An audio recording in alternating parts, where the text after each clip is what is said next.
This time we're going to call the meeting to order, and we welcome the public that's joined us for our board meeting this evening. I'd ask Gary if you would open in prayer tonight. Shall I pray? Our gracious God, Heavenly Father, we come to Lord in this beautiful day. As we already start to see the change of seasons and the shortened days, we're thankful that you have shown those seasons to us. We ask your blessings now in this meeting we're about to have. May you give us discernment and knowledge. May we do those things, Lord, that are good for the township.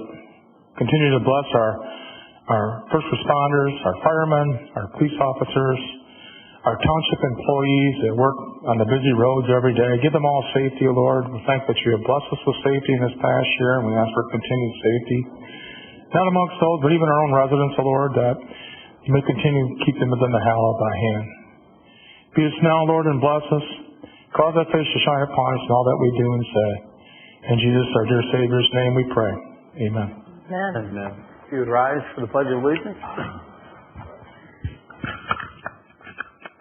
I pledge allegiance to the flag of the United States of America and to the republic for which it stands, one nation, under God, indivisible, with liberty and justice for all. Seated. I think we have a full complement of the board tonight. We'll move on to item 5, the approval of tonight's agenda. Is there a motion to approve the agenda? So moved. Support. And moved and supported. Any discussion? All right, hearing none, all in favor say aye. Aye. Any opposed? Agenda is approved. Item 6 is communication letters and reports that we've each received for information. No action required. We'll move on then to item 7, public comments. We've got, obviously, members of the public here tonight. You may have come to speak. You may have come to observe. Perhaps you saw something on the agenda that captured your attention. You'd like to speak to it. Now would be the time for that. Later in the meeting, we will have a second public comment period. You can talk about anything you like. We prefer it had to do something with the township. You were given 3 minutes, and we'd ask you to identify your name and your address. All right? So, first public comment period is open.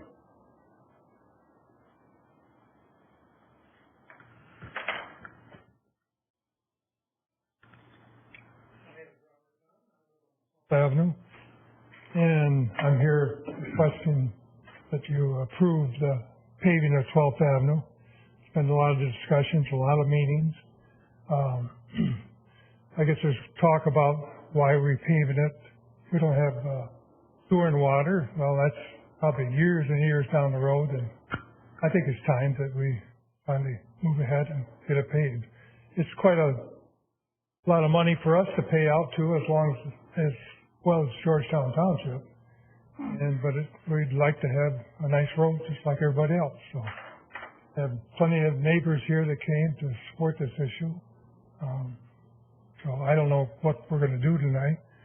There was an issue about 2 of the neighbors on the end of the street and whether they should pay or not pay. I don't know the legal part of that. So whatever we figure out, hopefully we can get it done. All right? Thank you. Thank you.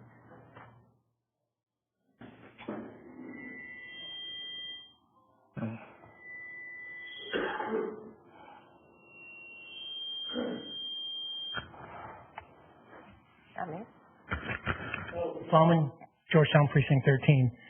I want to talk about the new water build-out that we're doing for Wyoming, Georgetown. I think the project needs to go ahead. I think we need to pull back a little bit and do some more investigation.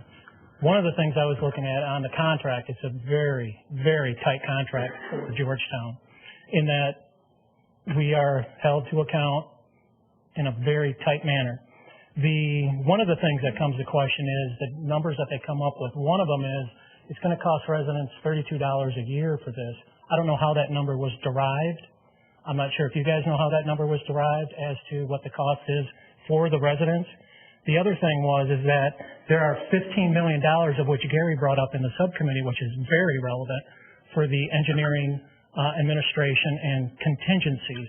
I don't know how they came up with those numbers and what that all entails, but I think a little bit more review of those numbers with the road commission to find out how those numbers are coming to be Gary thought that was very high, and I thought very apropos, great question, but didn't get an answer to it.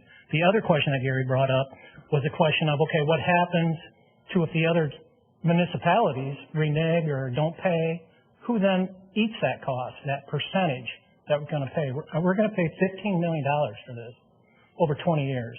And I think with the road commission dropping that on our desk, mid-July, and now they tell us time is of the essence, when they spent all of 23 looking to get funding from state or federal government, and now we got to make a decision quickly. I think we need to pull back a little bit. And then one of the other comments I want to make is that, sorry dear, is that you talk about how you get money from the county. Why aren't we getting money? I think you have an opportunity here that maybe you can leverage this build-up of the water system and maybe get a commitment from the road commission to pave 12th Avenue. Since it's not a Georgetown road, get them to pave that road. And then Georgetown saves the money, the landowners save money. So if you can get a commitment, maybe you can use this as a little bit of leverage on the road commission, because essentially the road commission is their own entity. They have very little oversight because they get their money from other dollars from the tax on gas. So they just got new millage. So I think you guys can leverage that, or even go as far as trying to get them to do Jackson Street in a year or two. That's what I have to say. Thank you. Thank you. Anyone else at this time? Sir?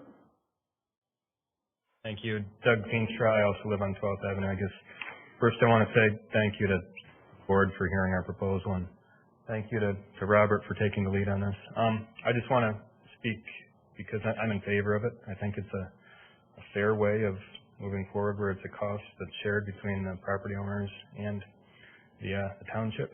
And I just want to say that I think it should be done, and it's probably the best way of moving forward to get that land paved. Thank you. Thank you.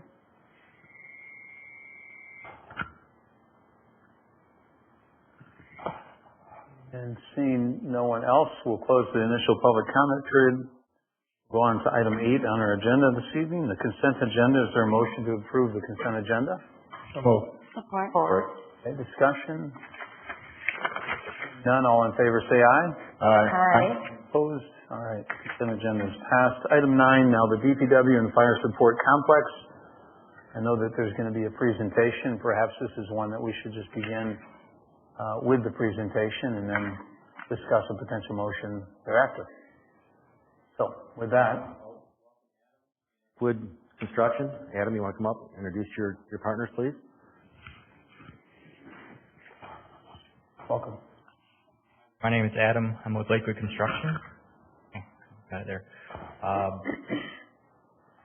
This is a presentation packet that we presented to the Utilities Committee earlier in the month. Thank you. Second page in the packet. Justin hands it out here. Hang on. Oh.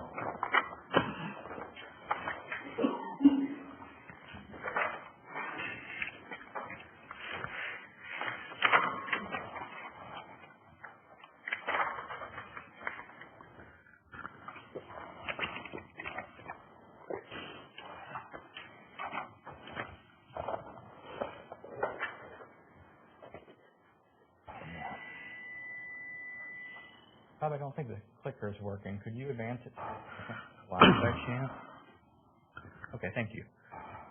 In 2022, Lakewood Construction was contracted to study the current facilities that the DPW has in the township. We looked at the entire township, and currently the DPW is utilizing 6 different sites around the township to store their equipment and materials. A lot of these buildings are not really set up for a storage facility. They're kind of makeshift, or they're co-opting a space with another township facility. They're at the bottom of water towers. They're in places that are just difficult to store materials or store equipment. And we found that they're pretty inefficient for the team to go get the materials and equipment they need on a day-to-day basis. They were traveling a lot around the township to get what they need before they could go out each day for a project. After identifying that, we looked at neighboring townships and cities to see what they were doing.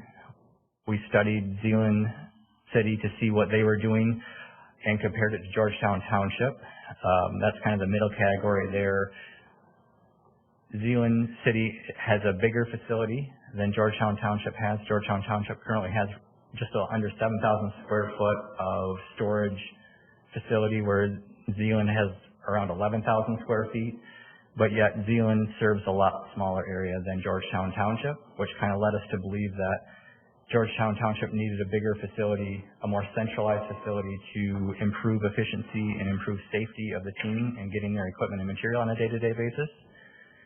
During the study, we recommended that the township move forward with a bigger centralized building, roughly 20,000 square feet, and the rest of the presentation kind of demonstrates what the team, along with Georgetown Township, came up with. So on page 3 is a proposed site plan. This is located on the corner of 14th Avenue and 44th Street at 1415 44th Street. It's adjacent to Georgetown Township Fire Station 1. The project is proposing 2 drives, one off 14th Avenue and one off 44th Street. It's proposing a building that's roughly 20,000 square feet, just a little over that. The project studied the surrounding areas and the adjacent neighborhoods and identified that there will need to be some screening, some landscape screening to kind of provide a buffer. The project also is looking to team up or essentially have some synergy with the adjacent building, which is Fire Station 1. The team looked to essentially have features in the new proposed project that would help not only the DPW building, but the township fire department. And some of those features on the site include 2 new fire hydrants for fire training use, a large parking lot for fire training and hose training, an improved driveway to 44th Street. Currently, what's not shown there, we're proposing a new straighter drive, but what's currently there off 44th Street is kind of a twisty, turny drive that's difficult to get the fire trucks in and out of, and it's actually causing some damage to the tires and the equipment. And then we're also proposing some improvements to the existing parking lot, as well as features inside the building that we'll get to. The next page, page 4, gives you a little preview of what the building will look like. A pretty straightforward, economical building that will, I think, serve the township very well. We'll get into more of the details of the competition here in a little bit later part of the presentation. So page 5 shows an overview of the building itself. Like I said, it's roughly 20,000 square feet, actually 20,134 is the footprint of the building. That's made up of about 16,700 square foot of warehouse, 3,400 square foot of office, and then there's a 3,000 square foot mezzanine above the office. Included in the warehouse, there's a fabrication area, there's areas to store vehicles and trailers, there's areas for racking for materials, there's an overhead crane, and there's a truck dock for deliveries, which the township takes a couple times a month. Office details, we'll get into those a little bit more, but essentially there's private offices, there's conference rooms, there's open workstations, records area, and break room.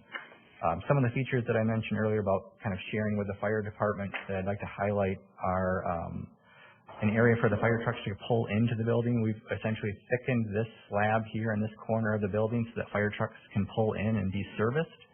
And when I say service, we're not talking about an engine overhaul, but we're talking about regular maintenance, removing air tanks, light maintenance on the trucks, but not major overhauls. But that part of the slab needs to be thickened just to carry the weight of the new fire trucks that are coming in there. And then there's also an overhead crane kind of in this shaded bay here that will not only serve the DPW, but will also help service those fire trucks.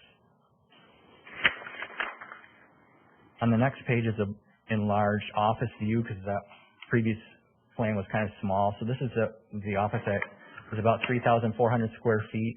It has 2 private offices, an 8-person open office, a conference room, a reception and lobby area, a nice records area, and then a break room for the employees, along with bathrooms with a shower which is currently not something that the township has to offer for this team.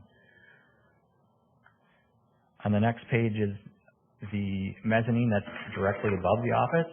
It's 3,000 square feet on this side, and that's primarily for racking, storing of materials, of water meters, and then another file storage area, a mechanical mezzanine, and then this corner is another area that we're kind of teaming up with the fire department, and it's a fire training room. So it's a room that is kind of built out a lot more rugged, can withstand a lot of abuse, but has two openings for ladder training, and also we're providing structure above that to help with essentially emergency escape from those windows. So the fire department volunteers can be harnessed in and can practice an emergency escape from the building.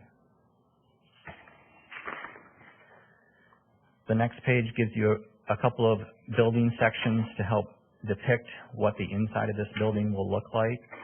So pretty simple span building. It's a pre-eng metal building, so pretty clean, pretty basic, but very much focused on function. I think it'll serve the township very well. So this is kind of showing overhead doors and mezzanine. The mezzanine is 14 feet tall. This is another shot of the mezzanine, and you'll kind of see in these building sections here, these small openings. Those are the openings for the fire training room. On the next page, we'll get into the exterior elevations of the project. So we're providing a straight-on elevation up top and then perspective of that. So the building is a simple exterior materials. It's essentially pre-eng metal building siding with roughly a 3.5-foot masonry base around the entire building. That masonry base is providing a more durable base for the building so it doesn't get beat up so quickly or so easily by just the normal wear and tear of the building. And then in a couple of areas like this corner here, inside this is the fabrication area, we're raising that masonry base up a little bit more to provide even more durability for the use that it's going to take. Next page is essentially your south elevation. This is your front entry of the building. This will be facing 44th Street. So we dressed this up a little bit with a little bit nicer front entry, a canopy, the township sign, and then the windows to the lower level office and the windows to the mezzanine area, along with the truck dock and the 2 overhead doors. Each one of these elevations will have overhead doors for the township to get access to their trailers and equipment.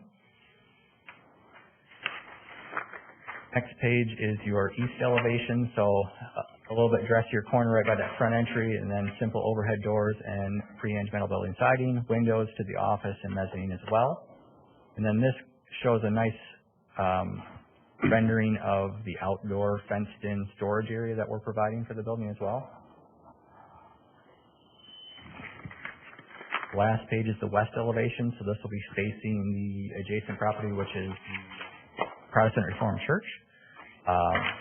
We're seeing, again, the masonry base, simple overhead doors, windows into the second-story space, and then you'll see a glimpse of an outdoor trash enclosure that matches the materials on the building. And then we also tried to relate the materials on this building to the existing fire station. So we're trying to tie in the color palettes of this building with the existing fire station, but also trying to be mindful of the cost of those materials. The fire station is all brick. It's an asphalt roof. It's a really nice, really well done building. This building, we connected the colors, we connected the palette a little bit, but we found a little bit more economical siding options for this building.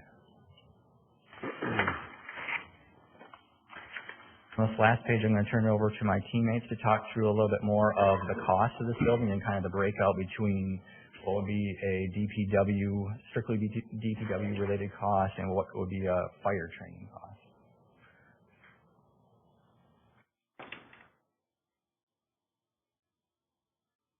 So yeah, my name is Brandon Britton. I'm the senior project estimator for Lakewood Construction.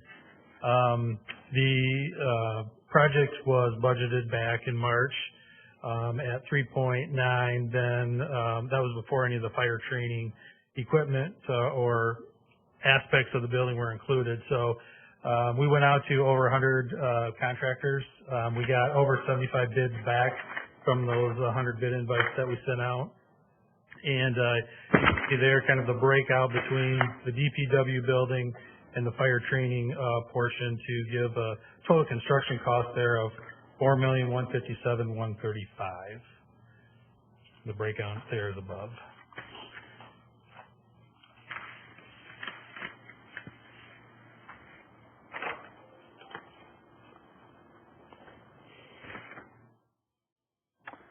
Thank you. Anyone else intended to be? We have Bill here who's going to answer questions. We also have Deputy Chief and Fire Chief here if you have any questions.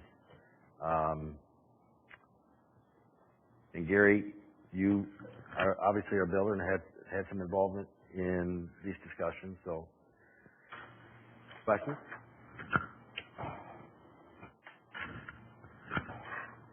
Will this construction make any downtime for Fire Station 1?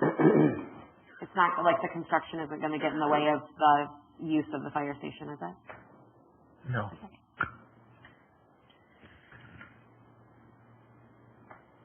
Question for Lakewood. We've been talking about this project for a long time, but in terms of plans, that's been coming together through your assistance here more of late, more with the utilities, and now before the full board. What level of input did our current employees have in the planning and design of this building?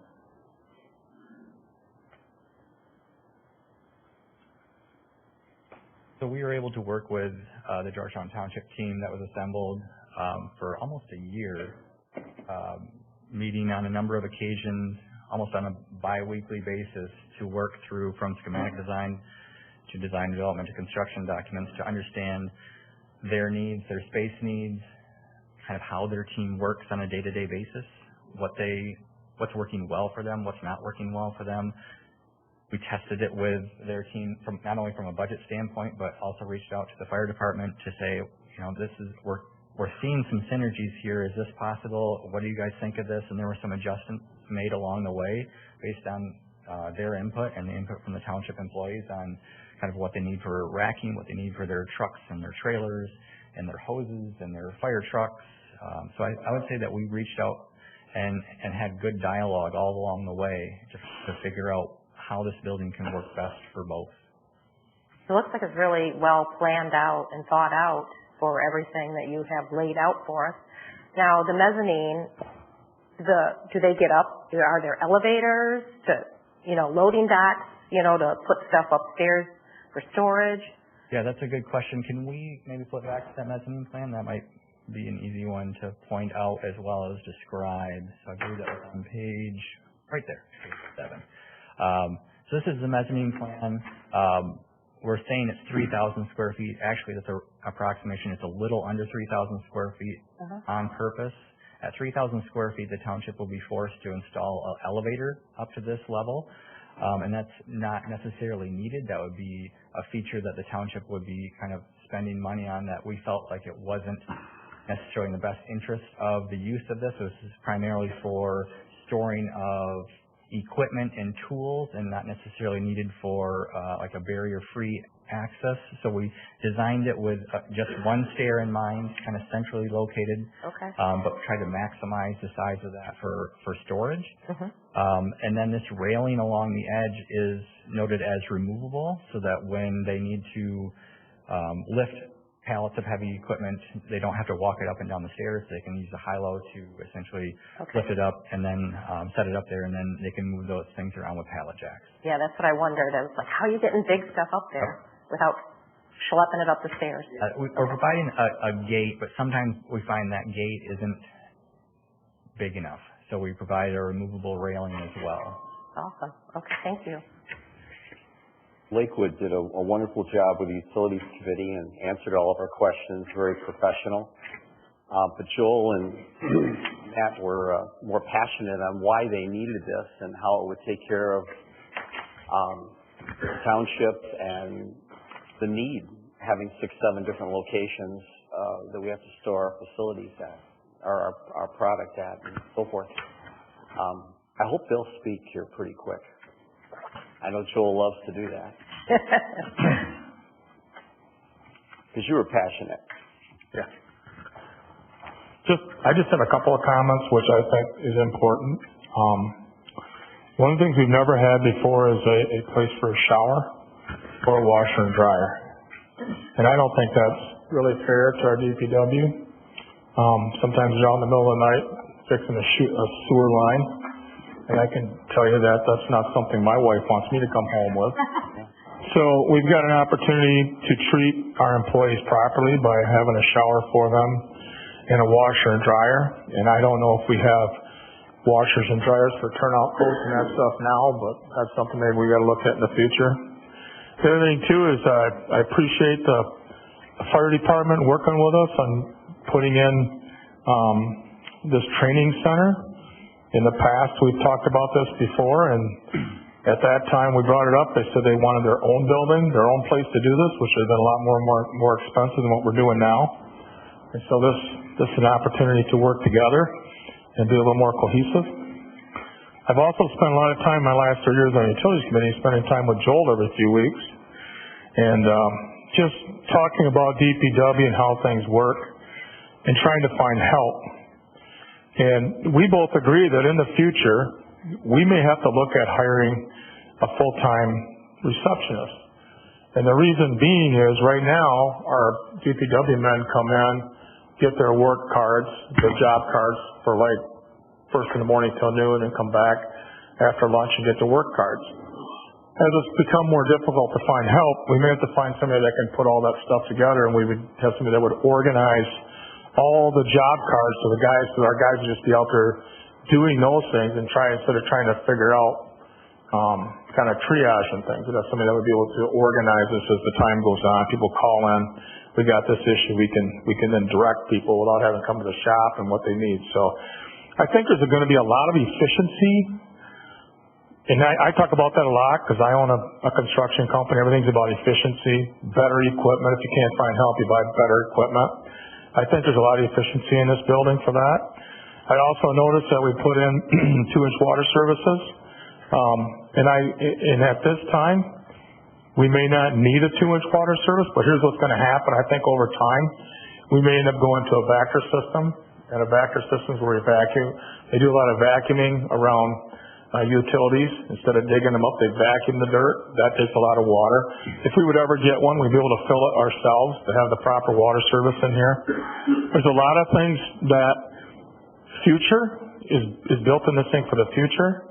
As far as the crane too, I think I've talked to Matt, the fire department. They talked about their oxygen tanks, ladders. With the fabrication room, which we don't have because it's all full of junk right now, we can probably fix and fabricate things for our fire trucks or DPW. We have very competent people that can fabricate and save us a lot of money trying to build it ourselves, fix it ourselves, and do it that way. So I think there's a lot of efficiencies in this building that I think are going to come out as time goes on and we start getting things figured out, which we don't have right now. We're too jammed into what we have. Mm-hmm. It's probably larger than we need now, but we'll build into it. I know we will. We always do. So that's just part of growth. And I like the fact that Lakewood, I talked to Adam about this before, is that they came in, and what most people don't know is when you build buildings, there are sizes that are cheaper to build than other sizes. So you look at it and you go, oh, why is that thing, 115 feet or whatever that dimension is? Well, it's because steel comes in a certain dimension. So steel 3 foot, if you're buying steel 3 foot, I build pole barns sometimes. I'll build buildings that are 60. So I have 10 pieces on the end, or 6, so I'm right at that 3-foot increment. So I got to cut steel. So Lakewood has met with their steel people, and they've come up with a building that is efficient according to the dimensions of steel and how things work. The same thing with block, all those things too. So the guys have I think they've done a really good job. I think that it'll serve the township for a long, long time, and now is the time to do it. Yeah. I'm not sure if this is a question for Adam or Brandon.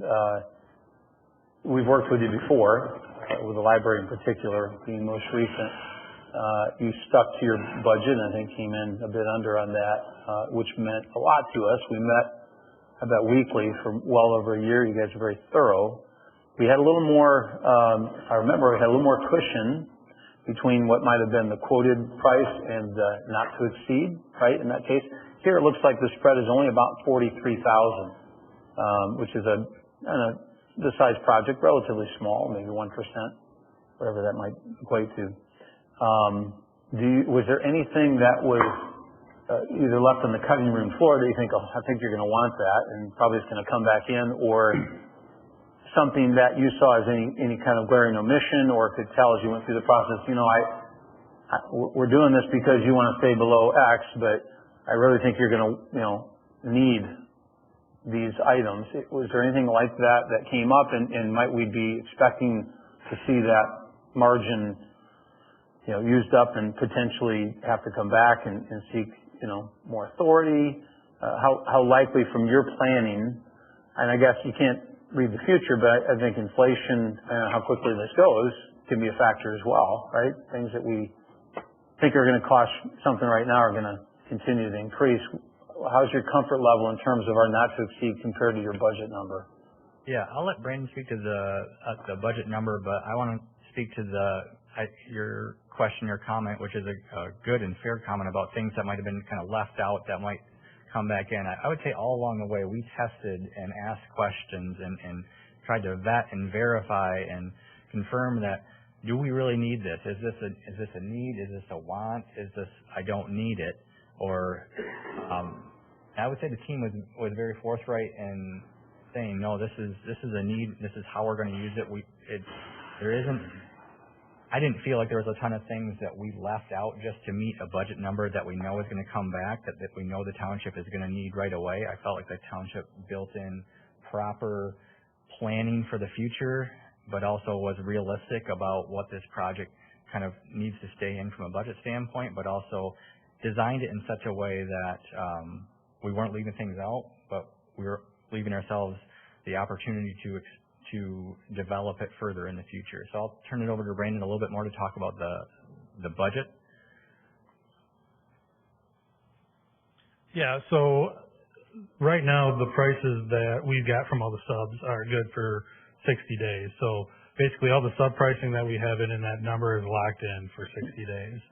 And so I also believe we've got a contingency that is used, like if we start digging out there and find a buried bus, then we can use that contingency to remediate that. But whatever contingency is not used obviously goes back to the township, isn't spent. And Matt, who's our senior project manager, will be working with Justin, on, hey, we found this, we found that. 90% of the time we use contingency when we're digging in the dirt. Once the concrete's in, once the building goes up, we really don't use it. We had soil borings done in that area. We have a pretty good idea of what's in the dirt there. So, we're pretty confident, and we know what the dirt is. We know where the water table is. The soils report came back and said, hey, you need to hog out 4 feet of bad dirt and import 4 feet of engineered fill underneath all the footings and foundations.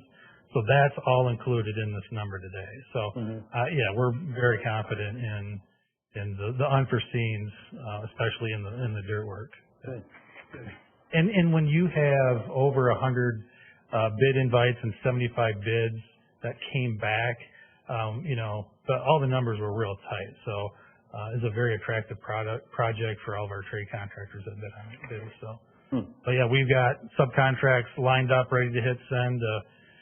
Everybody's ready to rock and roll on this thing. So. One more follow-up question, not directly in that point. This might be more to Adam, but we used the comparison, say, of Zeeland Township you did.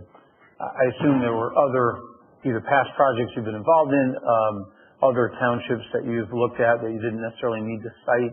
I know personally I was able to identify a number of examples of comparatively what is our size to our population versus this city or that township, its size, DPW building, if it had a dedicated one, and population.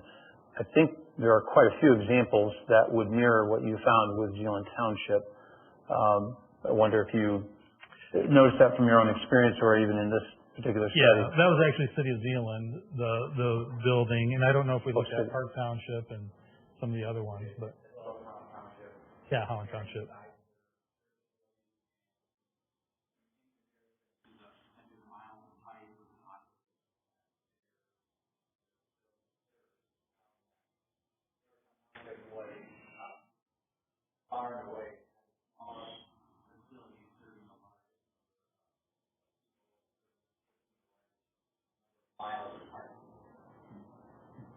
Okay, thank you. Appreciate it.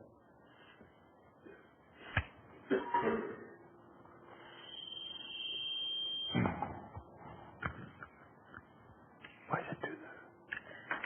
Your hearing aids Is that? tied in. Okay. I want to be patient. I mean, it's obviously not just outward facing, but inward within the board. If there's either questions related to our experts or comments and thoughts among board members, I want to continue that floor open right now. I think in the interest of keeping the ball rolling, I would make the motion to build the DPW and fire support complex at a not to exceed amount of $4.2 million as recommended by utilities. I'll support that. Okay, the motion's on the floor. Continuing with discussion then now related to that motion. I think they did a very professional job. Yes. Detailed. They were very forthcoming. They worked very well with our staff. This is exciting. I think Gary had mentioned because of his extensive background in building that he was actually surprised at I'm not trying to put words in your mouth. I think you mentioned the utilities that you were pleased at their pricing for what they were doing for us.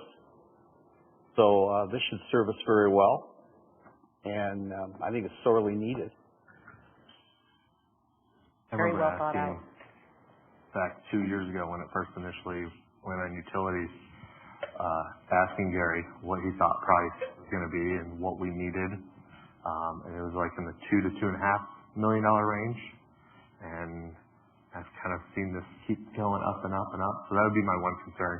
And additionally added to that cost would be the furniture, the racking and everything. So we'd have an additional probably $200,000 at least there. So it'd be a total of 4.4 to 4.5 plus the upkeep. Furniture's not part of the building, so that'd be separate. Free, but we could go with we got to the look at the whole thing. Yeah. Whole package. I think we have such a talented staff that is stretched thin and runs on a very lean budget and serves a big community. And I just think that it's really important that we are providing them with the space that they need to do their jobs efficiently and effectively, and to have all of their assets under one roof is going to just be, in my mind, a huge gift that we can give to them as they continue to keep us flushing and turning faucets on, which is just so important. So I love the partnership with Fire, and that Fire is going to be able to utilize some space without the additional cost of another building or space to meet their needs as far as stretching out hoses and trainings outside, but also in that mezzanine area.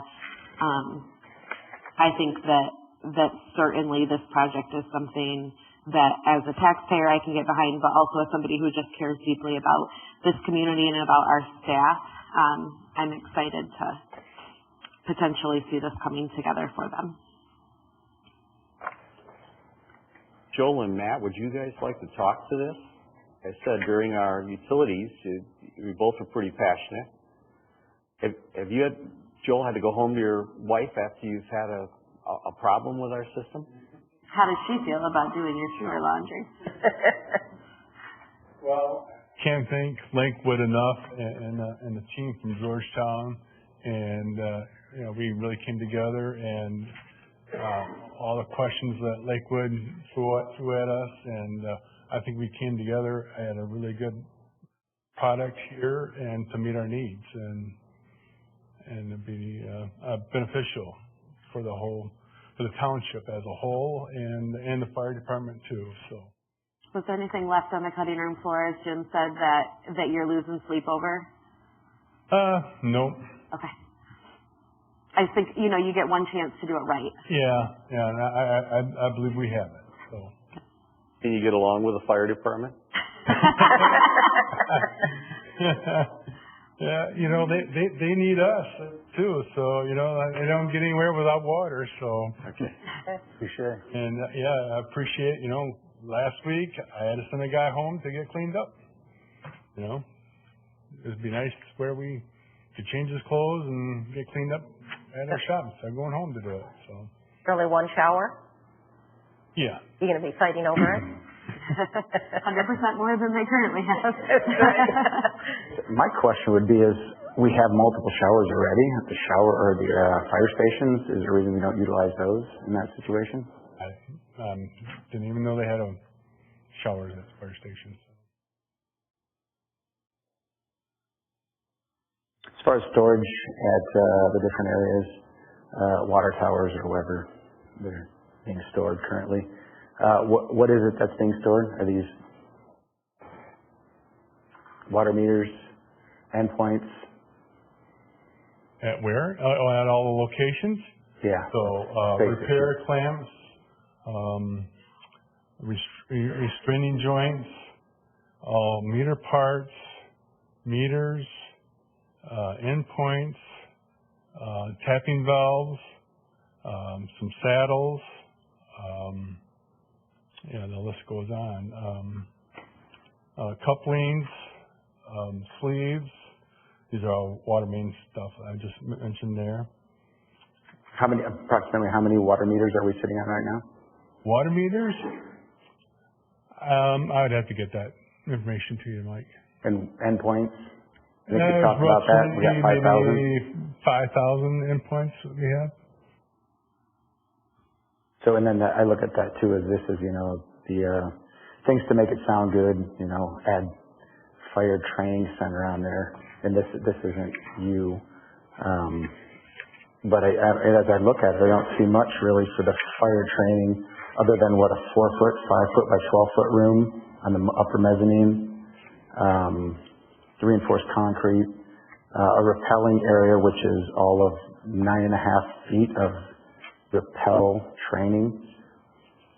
And storage, the main thing. Storage is a temporary problem we have right now. Sitting on 5,000 water meters. The 14,000 we ordered, are those the remaining 9,000? Are they at Aetna right now? Or No, they're not. So it's just the 5,000. We don't have any at Aetna. No, we don't. Okay. And I guess my concern with storing that is it's a temporary storage problem. So what happens? I know right now we had talked about, and remember Gary, I said you have it in writing where we're going to have a company install these for $125 per home. They're going to make the phone calls, set up the appointment, switch out the water meter and the endpoint for $125. Apparently that's not happening. So right now, what are 2.5 years? We've got 2,000 water meters installed. We're still sitting on 4,000, 5,000.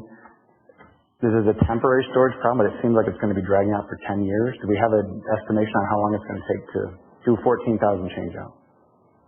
Well, that's something that the utility committee is going to have to discuss, whether they want to hire an outside company to install these. I don't see it dragging out for 10 years. I would think it'd be 5 years or less.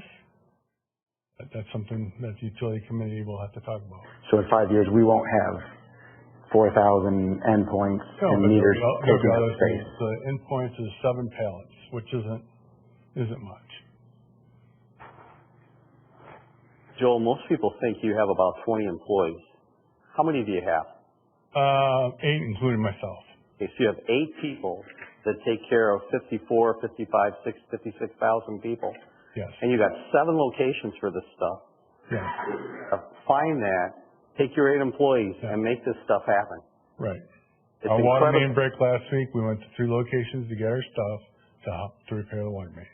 It's incredible what you guys do. Incredible. Do we keep like things together so we don't have to make those trips? Is there any management on as far as storage, how we do it, or is it just kind of fill a building till it's full, fill the next building till it's full? No, we try to organize it the best we could with what space is provided. speaking of space, I would assume we're building this to have extra space at this point because we anticipate we won't remain the size we are. Is that true from your vantage point? Do you think we will still have? Yep. And then freeing up those endpoints being installed will definitely help us too. Oh, as a side note too, the 4,000 we own, where did we take delivery of those? A year and a half, 2 years ago? It was late last year of 23, so we've just been installing them just this year only.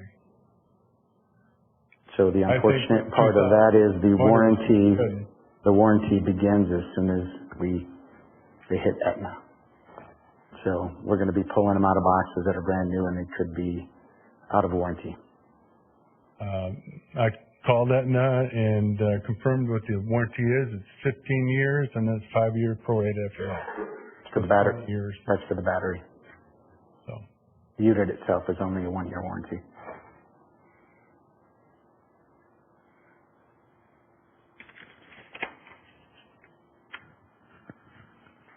Joel, thank you so much. Lucky to have you.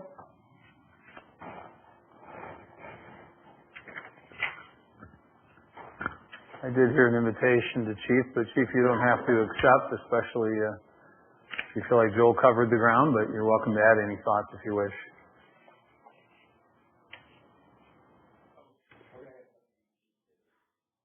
Talk about that. Chief lost his voice last week. DC, will you give some background of your full-time employment as long as your part-time employment with us, please? 25 years here in Georgetown Township.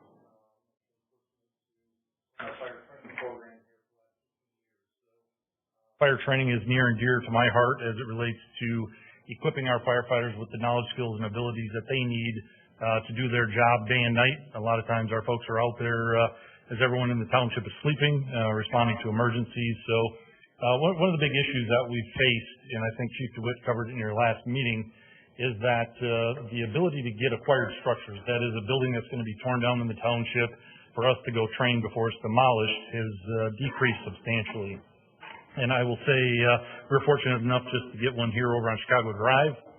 But prior to that, it's just as they become available, sometimes it might be an entire year where we're not able to get our 57 members out there to do some hands-on training outside of our actual fire facility. So we certainly do utilize our parking lots and our fire apparatus bays, but this training facility will provide some opportunity. Obviously, it's indoors, so that's one big plus for us is it's a whole lot more space that we can set things up. We did at one time have a big SCBA confidence course where our folks go through some exercises, and we actually, unfortunately, ended up throwing that away because we didn't have space to actually store it at our fire station. So we're actually very limited with our space as well. So that's one thing that we'd certainly like to build, maybe store on some racking in this proposed building. But the ability for our folks to go in and do search and rescue evolutions. Somebody, I think Adam mentioned the overhead anchor. It's been referred to as rappelling, but that's really a what's called a rapid intervention drill. That's our individuals doing what they call a head-first ladder bailout. So if you could picture a firefighter trapped on the second floor, if they're going to bail out of that window onto a ladder, obviously during the training evolution, we want to make sure that they don't fall and significantly injure and or kill themselves. There have been incidents of that across the country. And so with that being said, that's the reason for that anchor up top. So our folks can throw ladders from the newest individual to the 35-year veteran of the department. They're able to go in there. We're constantly onboarding new part-paid members. And so we send them through not only the fire training that's required by the state of Michigan, but we also require them to go through a field training manual with the Georgetown Township Fire Department. So it's extensive training with stretching hand lines, throwing ladders, doing SCBA work, which is what they're going to be required to do should somebody be trapped in a building and they have to go in and search for that individual. So from my vantage point, having a controlled environment that we can go out there and send our folks through some training is greatly appreciated. So certainly for your support. So I'm sorry, what did you say was thrown away? I'm sorry? So we had an SCBA competence course is what it was called. That's a unit that was actually, I think, out of Atlanta, Georgia. The prop came from, and it was built out of OSB. Our firefighters built it, And what it allows them to do is a little bit of fire service lingo, but low profile maneuver. So if somebody has to go into a very narrowed opening, it had several of those props built in. There was an entanglement prop that was built into this, which is wires that go through a box. So if there's a drop ceiling that comes down, trapping our members, they know how to actually extricate themselves from that. There's a collapse simulator that's built into that at the far end. There is what we call a rapid intervention hot swap, where we take our rapid intervention bottle, hook it up to the SCBA bottle of a downed firefighter, and then there's a kind of a diminishing hallway that's there, and then a spongy floor that was built in. And like I said, unfortunately, I think we had stored it at some off-site location, and we probably ended up getting rid of that, I'll say maybe 2013 possibly. But that is a great prop to send our folks through, specifically the younger folks. Chief DeWitt had said that it's difficult to find buildings anymore that you can practice on. That it's very difficult, and that this will dramatically help you. It will, for sure. There was, I believe there was discussion before about a smoke room in the upper mezzanine. So what we would utilize is we've got what we call smoke machines, so it's theatric smoke, and that's generally what we do even when we get an acquired structure is so our folks experience zero visibility conditions. They're able to crawl through on their hands and knees as they typically would doing a traditional search, utilizing that theatrical smoke. So yes, with this space, we would be able to smoke that up and then put different props in there for folks to navigate as they would encounter in a regular residential dwelling. And that would be the upper mezzanine level? That is correct, sir. And that would be, I guess, you work with tethers for the low visibility type of things? Do we work with tethers? Yeah. Do they have some kind of lanyard or something? Yeah. So generally when our folks go into a what we call an IDLH environment, immediately dangerous to life or health environment, which means smoke-filled environment, they always, and they're required by my OSHA, to have verbal or voice contact with their partners, right? So we've got radios that we utilize for that.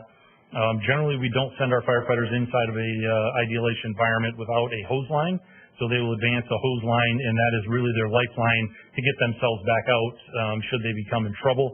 The big issue, if you look at the American Fire Service, I mean, generally there's about 65,000 injuries that occur, unfortunately, across the United States, and some of them very significant, right?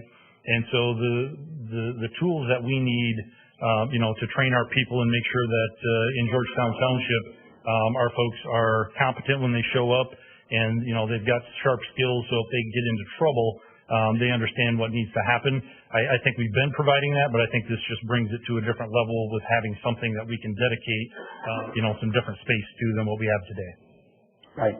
And then ultimately that would be, I'm sure on the scene, somebody would take account for each of the people going into a smoke-filled? That is correct. Yep. So like a lieutenant, station lieutenant?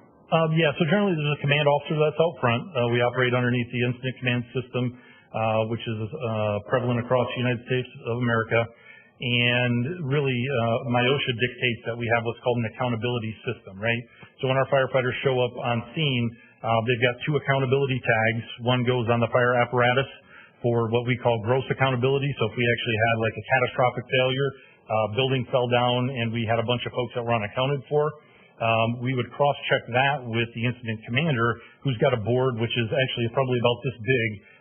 So if you show up on scene, we're going to designate your work group on this accountability board. So when folks go into the IDLH environment, we're going to track you, and then hopefully when you come back out, we're going to track you. Now, the difference between the two tag system with accountability is we're going to cross-check this with what's on the fire apparatus. So our firefighters respond on a fire apparatus.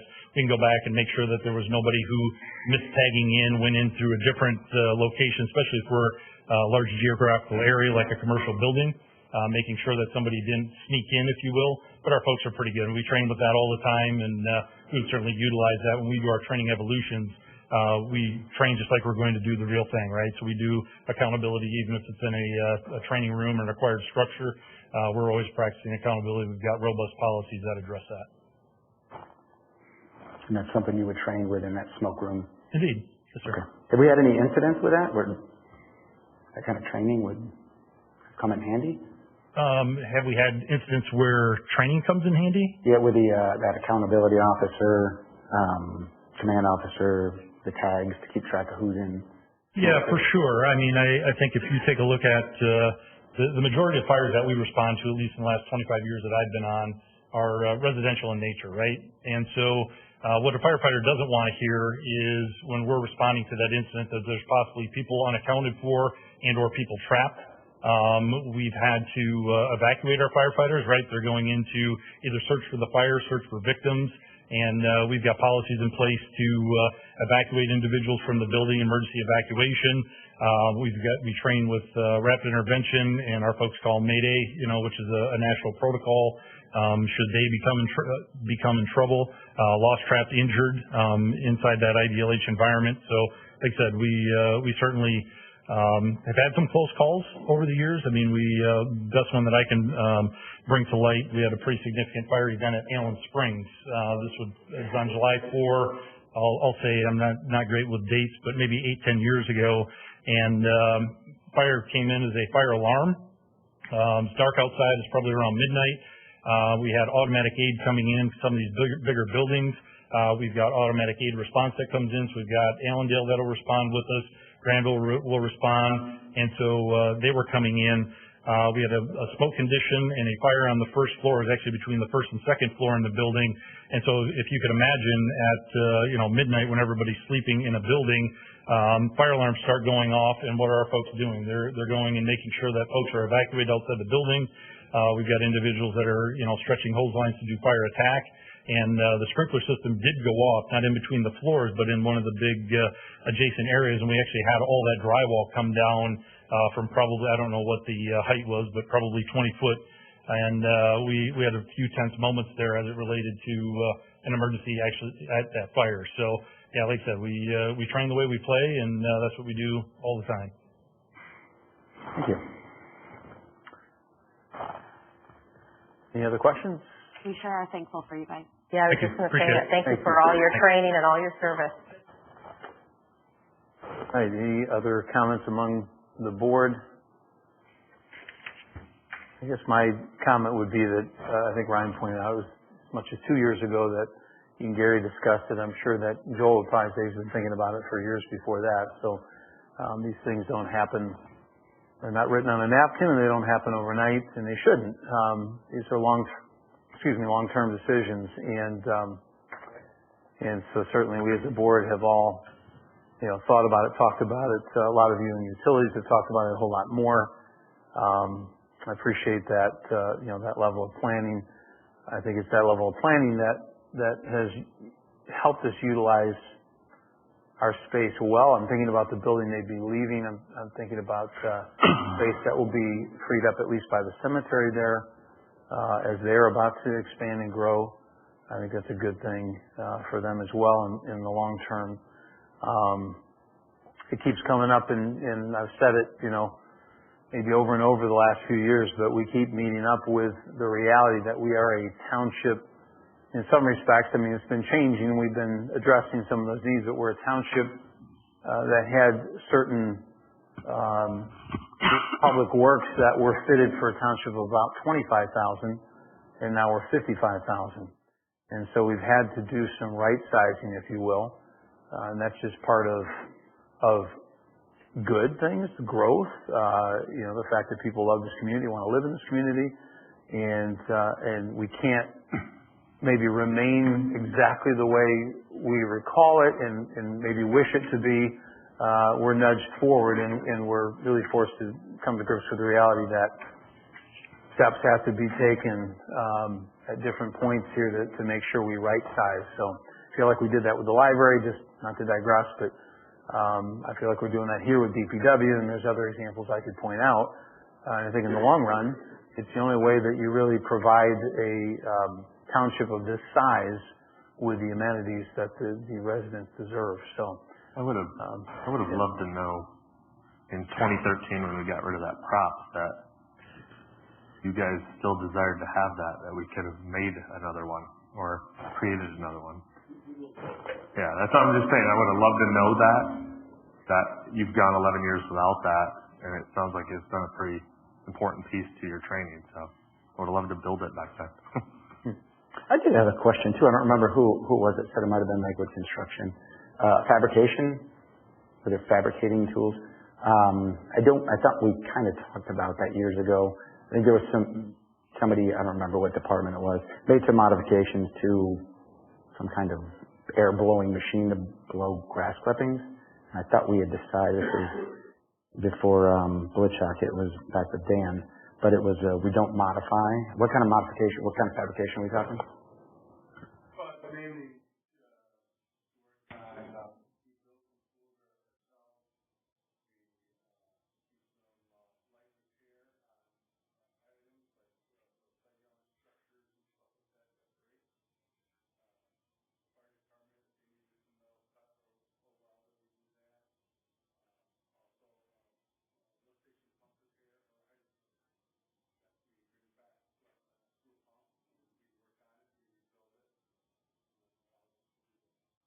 Right. I just had that concern because the red flags went up because I know we need to mitigate liability. Millions and millions have gone out in lawsuits against the township, and we don't want to fabricate something that would create another lawsuit. So I think we're still solid on that policy. Repairs, but not fabricating things that could potentially create lawsuits.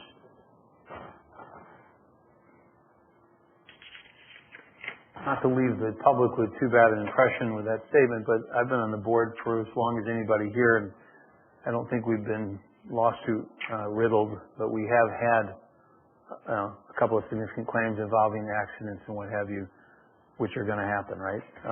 But nothing. I wouldn't call it necessarily self-inflicted or grossly negligent. But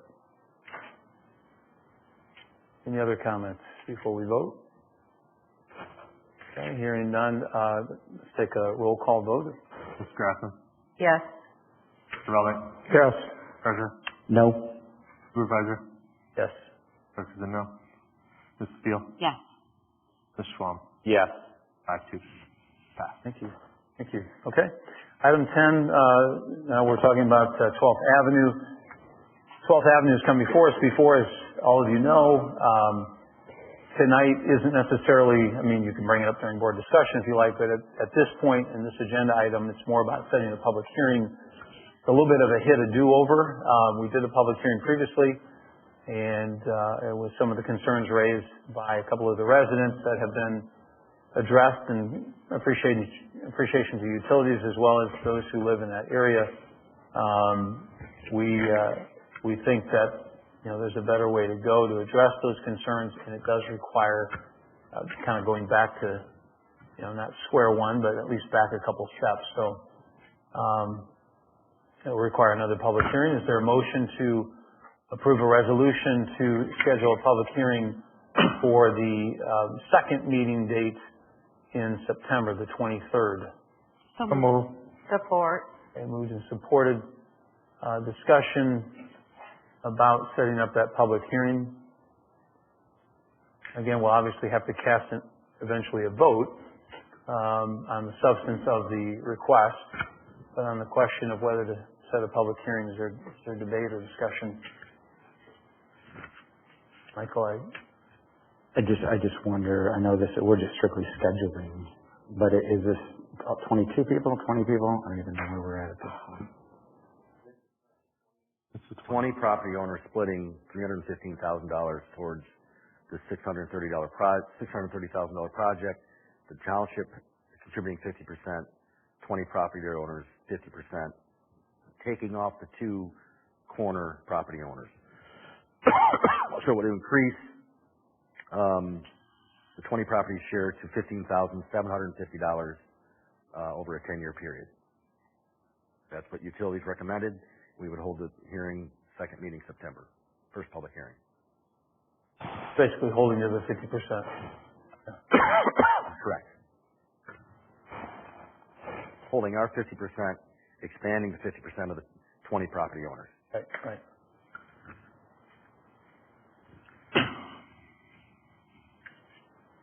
Okay. Motion is before you. I hear no further comments. Call for the vote. All in favor setting the public hearing on September 23? Go ahead. Approval to approve the resolution. If it's a resolution, then you're right.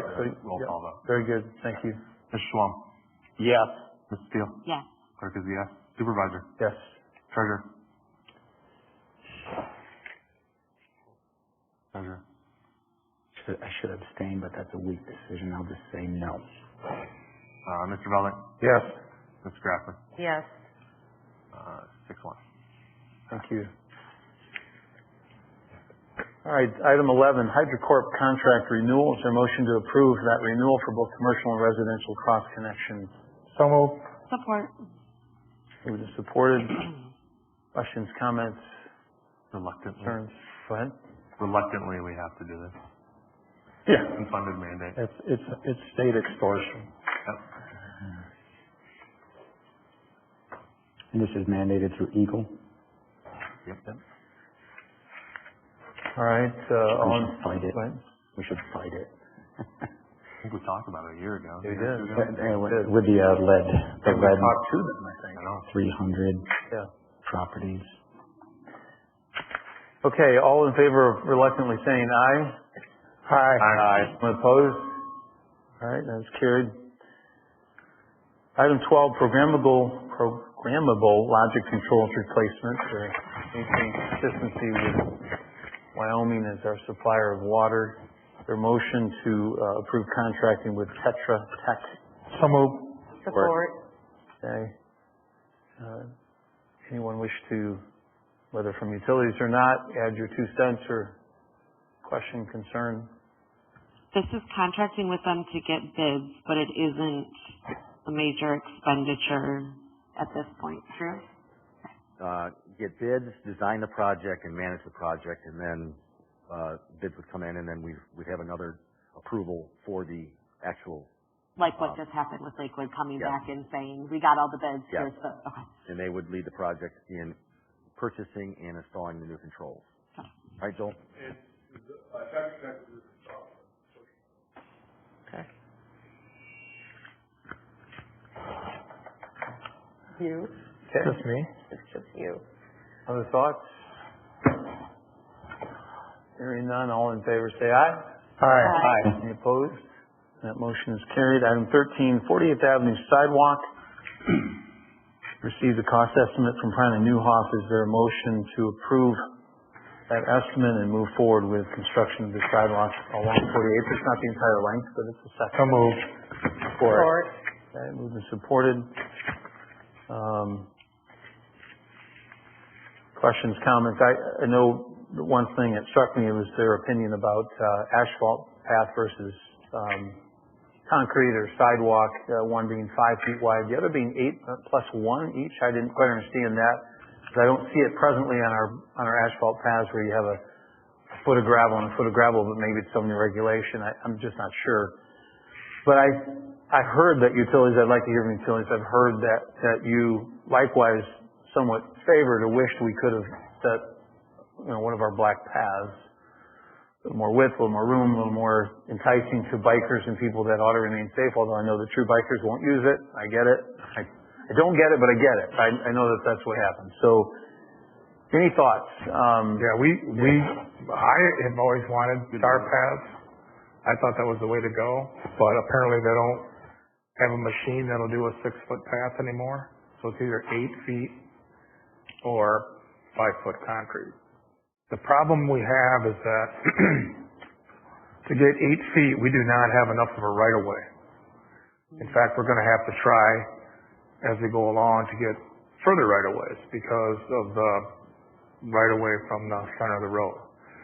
Because technically, that road eventually will probably be 3 lanes. That's the goal way out there. And we don't want to redo it again. So we want to make sure that we have our sidewalk out far enough from the right of way that if they ever make 48 3 lanes, that we wouldn't have to redo it again the second time. So we're trying to do it one time and be done. I still like tar. I think we put concrete sidewalks in, the bikers won't want to use it, and you kind of get away from people doing that. So on the other hand, this is the time to do that because of the fact we are taking out 48th Avenue. The sidewalk currently goes from Unity to Sunningdale. That's Sunningdale or Sheldon. Is that Sheldon Oaks? Same as that street. And then the sidewalk, goes up to the power lines that goes across, and then there's a parcel on the corner that we would go from there to Port Sheldon. So it's cheaper if we do it now, since it's already work in progress there? Well, yeah, because we'll end up getting to Port Sheldon, and hopefully as we continue down 48th, we'll continue with this process. So this is the first phase. I always told Jim that once we got the roads caught up, we'd look at putting a path in, and so I think this is the time to do it. And I also think that if we don't do it, who's gonna do it? Because it will never happen down that road. That's a busy road. We got one high school there that's growing, on 48th Avenue. They do have a path in front of their school and sidewalk up to the power line on 48th Avenue. And so this is the first phase. We'll have more to look at later on. I personally would still like to see, like if we did a 5-foot sidewalk here, when we go from Port Sheldon to Baldwin, maybe look at a 6-foot sidewalk. That would be a little wider and a little more conducive to bikes and walking if we can't do tar. So, I mean, obviously something I'd push for, 100% supportive. My question is more the nature of, you just seem to answer, Gary, which is somehow it's not feasible from a road right-of-way perspective. Why can we, and why have we installed asphalt paths? Is it simply because of the 2 additional feet they require now that we can't do what we've done? Is that 2 feet that critical that it pushed us out of? It pushed us out right away. Those 2 feet. Right. Correct? I'm correct, right, Justin? I mean, Justin's been doing more work on this than me, so. And the amount that's going to cost exponentially grows to do that. Okay. I mean, we can talk about cost, because cost is a whole other question, but feasibility would, I mean, if it's not feasible, you'd say, well, there's no point in talking about cost. Is it even? Right, but there's, in talking with our engineers who have been looking at this, the best price point that you can install paths. So then if you're gonna do a path at 5 foot, you might as well do concrete at 5 foot. Because the cost of concrete and there's the memo from Friday. Point number 4, Jim, adding an 8-foot wide asphalt path will be at least an additional $150,000 in construction, and it will also require the entire ditch to be closed due to the doubling of the width of the impact from the 5-foot sidewalk.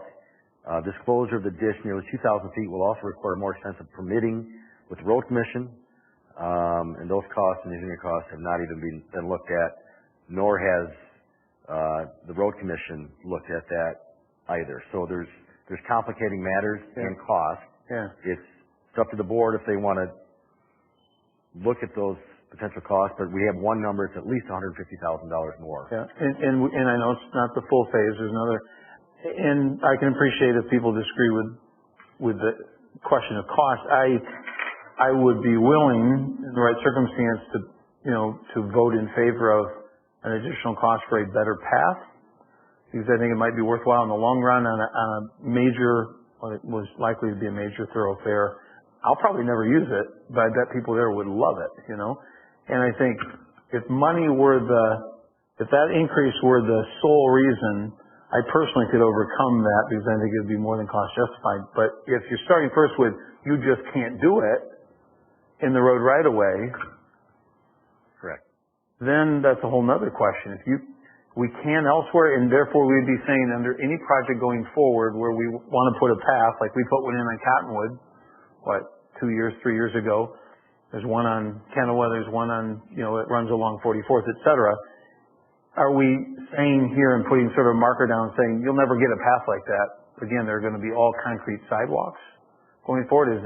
Is the change in the requirement of that nature that we can't ever do that again? Let's just say the path that's on Kennewa is over top water lines that we can't fix now because they put the tar in. That was all wonderful, but now if we want to fix those water lines, we've got to take that path all out and start over. And so, cement you wouldn't? I'm just saying that we're looking at the easement situation. That path probably should have been either further out or had the easement corrected. And I also, the driving down 48, the next phase is going to be a lot more easements that are going to be needed than there is now, because some of them older houses are even closer to 48. And so that's going to be another issue just to run the water line specifically, but also to get that sidewalk outside of where potential 3-lane road, right? Because at one time, if you look at the master plan, there was a master plan of making that a whole boulevard from Grand Valley to 48, and then putting an interchange at 48. That was a big plan. But then Grand Valley focused downtown Grand Rapids more than they focused students from Chicago. They started looking at students from the east side of the state. And that's when that all changed. So I can remember that because I built a lot of the dormitories at Grand Valley in the late 80s. And that was the big push at that time, was that corridor down 48. But that has all changed. In fact, I think Justin even ran into a little bit of an issue when we started talking about this whole thing, because there are exactly some statues on that 48th Avenue corridor with these. So that'll be a 4-lane road someday. I mean, it's a possibility, but probably a 3-lane. When it's 3-lane, I always look at that middle lane and go, shoot, why can't I go around this guy? What a waste. Yeah. But it's going to get, over time, I predict, well over time maybe, over 4-laner. But to my, I don't need to belabor this, but are we throwing down the market and saying you just can't, or is it just this situation? It's not feasible here. We shouldn't do it here, but it's still a possibility elsewhere. 36. To get those easements, purchase those easements nowadays is a lot of work. Because you got to get engineering. You got to look at just trying to put that sidewalk from Linters to Baldwin. We ain't even got that done yet because we're still dealing with easements and trying to get the engineering done. Everything is based on engineering and easements and trying to get it all right before you even get started. Yeah, the boulevard idea was shot down after the Eberhard Downtown Center. Correct. It was because traffic was taking Lake Michigan Drive because of the downtown campus. Correct. Yep. And so phase 1, there's going to be one easement we'll need to purchase? I think that's what it has, right? One, yeah. And then phase 2, there's going to be a lot more, but we don't know what that's going to cost. We're not into that yet. So, but it will eventually. We will, but we don't know the cost of it. But we're setting ourselves up for an unfunded liability, is the question. For what? Unfunded liability. So phase 1 goes in, and phase 2 comes around, and now we got to pay for. We'll have to cross that bridge. Right now, we're working on phase 1. Right. So we're going from we there to looking Port farther Charlotte. than phase 1, because this one doesn't seem expensive, but the next one we might have 50 or 100 easements we need to purchase, which might double the cost. Well, something we should consider. Have we looked at the price of just doing a wider shoulder on 48? Because I look at that when it's 48, we split it with Blendon. So what is the pedestrian traffic flow on 48? If we're going to spend money, I would like to see it on something like 36. Now that's something that actually is going to get good foot traffic as a sidewalk. So I just look at 48 as that's the outskirt. I drive it every day, twice a day. Actually 4 times because it trips back and forth. People just don't walk it. 36 on the other hand, there's always kids walking it. That is in the queue, right? 36? Isn't that in the queue? Well, I think it's $2.35 million allocated in next year's budget, so it's going to go somewhere. Yeah. I think 36 and 48 were the ones that were potentially in the queue, I think, if I remember right. But not to digress. I agree with you. 36 would be a great one too, I thought they were both. Yeah, 36 is discussion as well.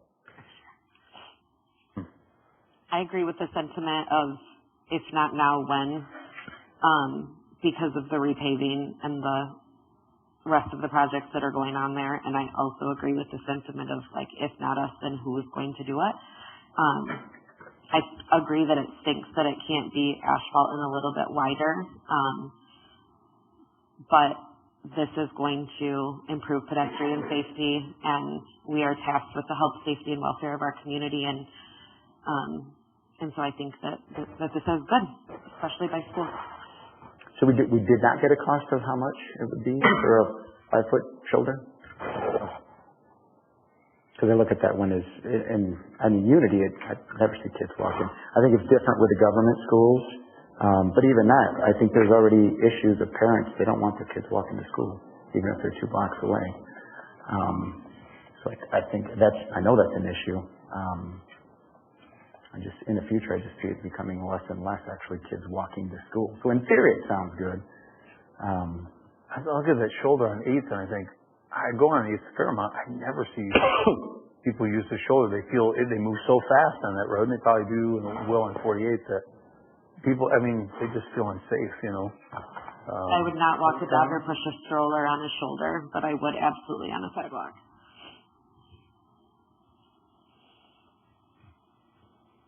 I only bring this up to Fred Keenan, the engineer for Ottawa County. He hates wide shoulders. They don't see him as safe. But I would totally agree with that, and that's one thing I talked to some people about is people see a 5-foot shoulder and they're like, oh, this is a passing lane.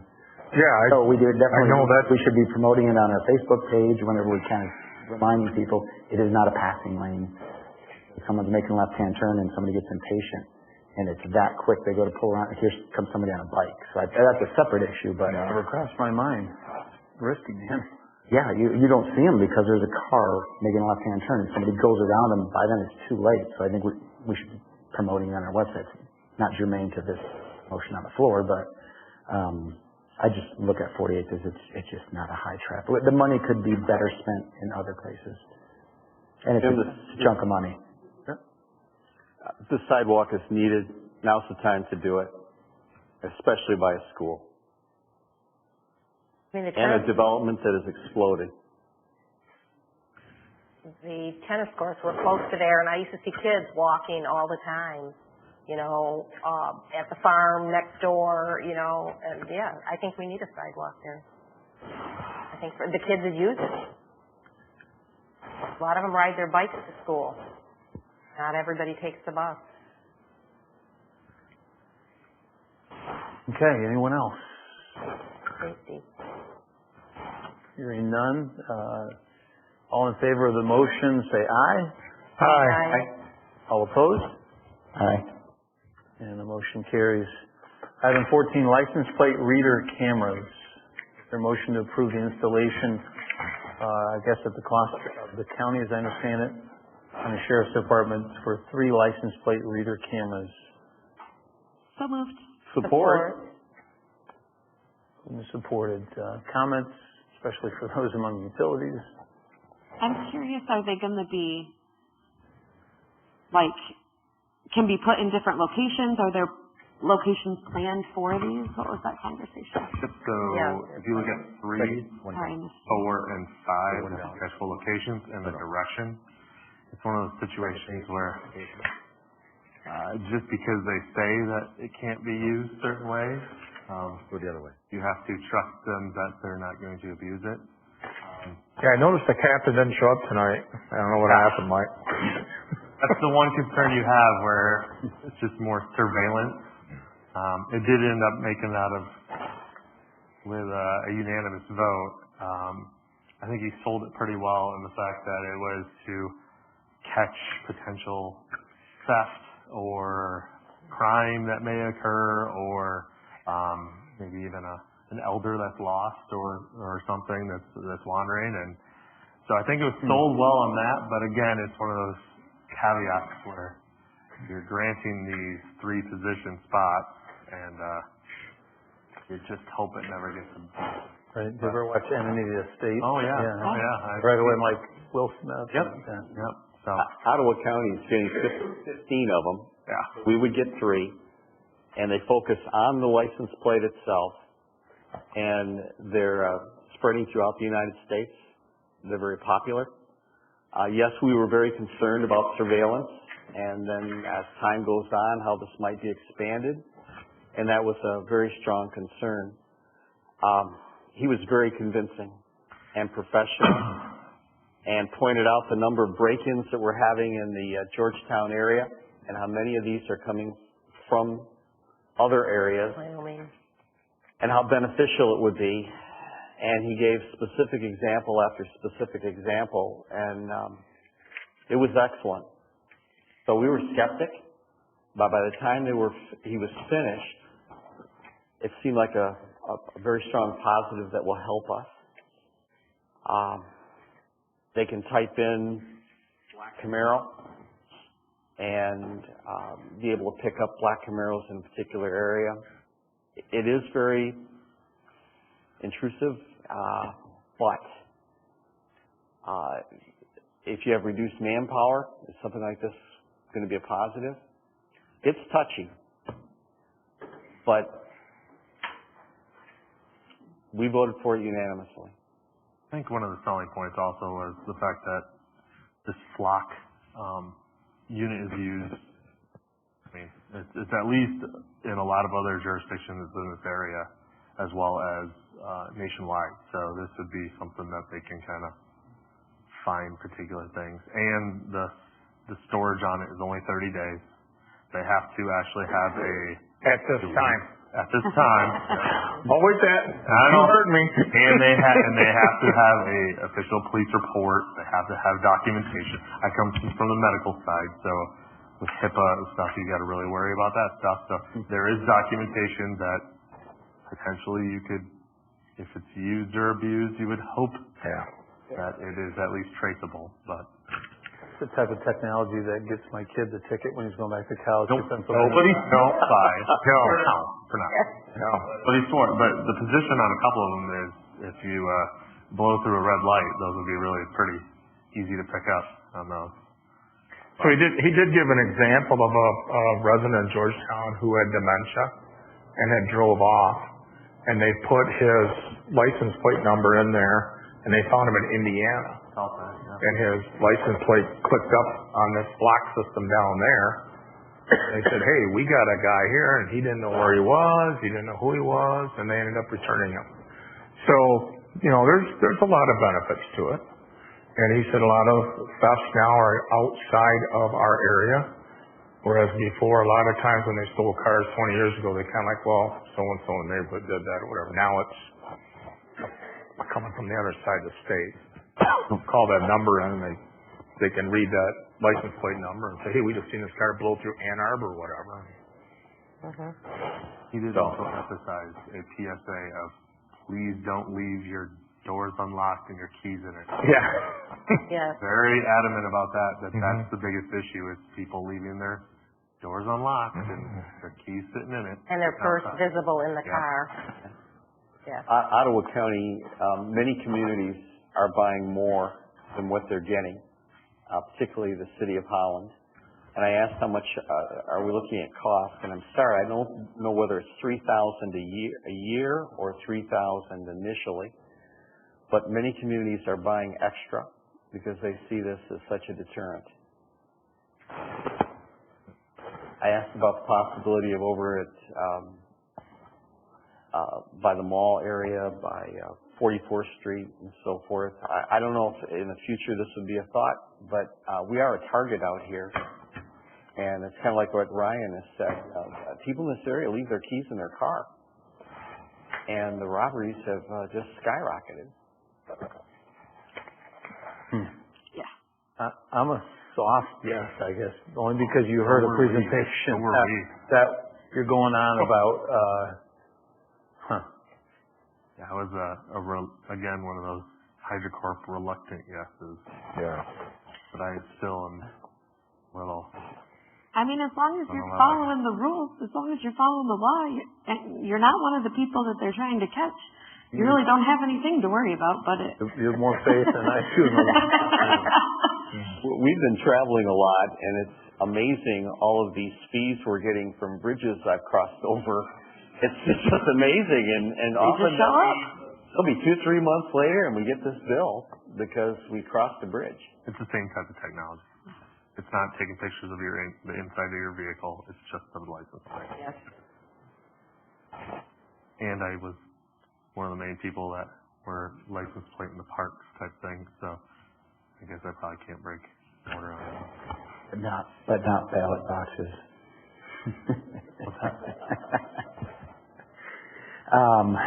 I don't want to put you on the spot, Sergeant Sam and Gubba. What are your thoughts? My thoughts are you all have very legitimate concerns, and I just reread our policy today, and our policy is right at the very top, is to identify the fact that we're aware that we have to be very, very intentional about holding ourselves accountable to protecting the constitutional rights that all of our residents in Ottawa County and specifically in Georgetown have. So we address that right up front in our policy with our within our own organization to say this. We recognize this is an issue and that we as a governmental entity have to be conscious of that, and we are. So we address that right up front and holding ourselves accountable, and we're very intentional about doing that. Because you're right. I mean, this is technology that if we're not doing that, it could be abused. But we're very intentional about not doing that and holding ourselves accountable to that because it's right at the top of our own policy and procedures on this is our first and foremost issue that we need to be aware of and holding ourselves accountable to that. So because all of the concerns you're expressing here are legitimate and we're aware of that. So. Okay. That definitely helps me. Thank you. And it's great to know it's a sheriff that's requesting this because you work for the Constitution, unlike police departments who work for a mayor or a governor, so feel better about that. That's why it's important to us. Okay, thank and I you. think it takes 3 cameras to replace Nick Knott. He used to be the one he was our gatekeeper. We lost him. I just want to make note of that. Yeah, and I think with this, yeah, I'm happy to answer any other additional questions about the system itself, anything. So. Do you feel good about the 3 locations that have been chosen? I do, yes. So the 48th Avenue, obviously, because of the traffic coming, especially from east of us, that go down Cottonwood and then out to Grand Valley, that's an extremely common traveled route for the individuals coming through Georgetown Township to and from Grand Valley that don't even live in Georgetown, and the ones that do. And then obviously right there at Baldwin in Cottonwood, I mean that's the busiest intersection in the entire county. Wow. We have the most crashes at that intersection in the entire county, and so I agree wholeheartedly with those locations. So, and just like Mr. Kidd was talking about too, this is not a constant surveillance type of system. It's only taking snapshots of the rear of the vehicle, so it's only getting the license plate and the type of vehicle that it's attached to. It's not taking photographs of. We can't even tell who or how many occupants are in the vehicle. So the system itself is very limited in what information we're even getting outside of the license plate and the type of vehicle it's attached to. And the location, obviously, of where it's at the time that photograph was taken. So you're not getting speed that they're traveling, who's in the car? It's not a constant. So I can't even log into the system and view live footage of vehicles traveling. It's strictly historical. Like a camera roll? It's still shot photographs, historical of each vehicle that passes by those cameras. It takes a quick photograph and then it's done. It stores that in the system. So it's not getting anybody's speed. It's not even a live feed that we can get into and monitor traffic in those specific locations. That's not the point. That's not the purpose. And we don't even have the capability of using it for that purpose.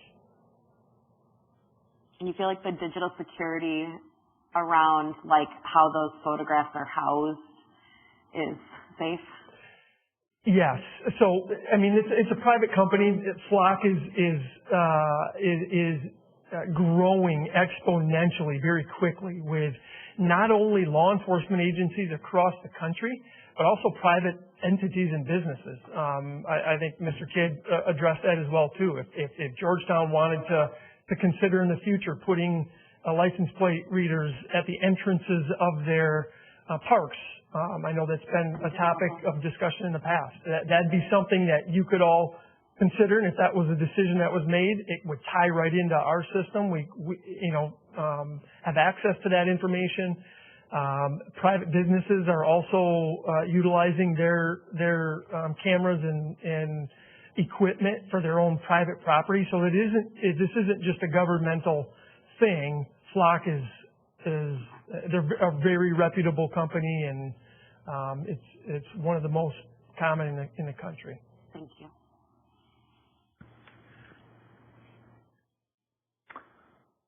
Thank you. You're welcome. Thank you.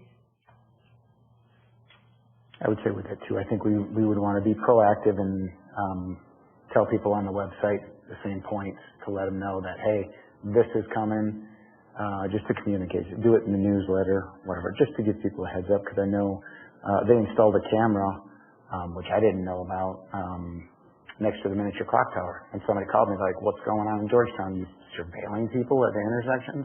And I'm like, I had no idea and I went out, sure enough, there's a camera up there.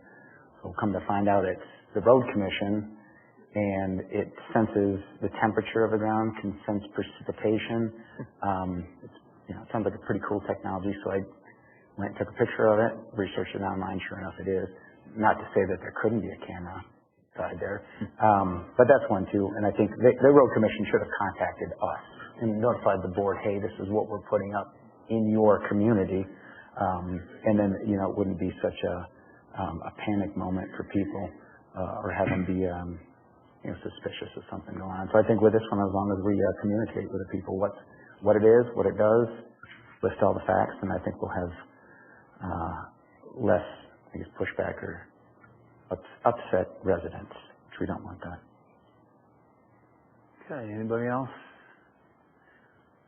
Hearing no one else, I'll call for the vote here. All in favor say aye. Aye. Any opposed? And it passes. Item 15, second public comment period. I promised early on in the meeting, if anyone wanted to address the board on any topic you like, you can step forward and address us now. Welcome. We're all tired and hungry. Hi, everybody. I'm Michelle Dealman. Address, Sunnybrook Drive. I am running for County Commission for District 6, which is the southeast side of Georgetown Township. Just debt of gratitude to you guys, a new found debt of gratitude. I've met some of you on the campaign trail, and it's hard work, and I am a little jealous y'all are done, and I am just starting, so thank you. I've lived here for almost 40 years, run a small business for almost that long, and so I love the township. I love Jenison, and my kids went to Jenison Public Schools. So I'm here to serve, and I hope I get to. Thanks. Okay, thank you. Thanks for coming. Next.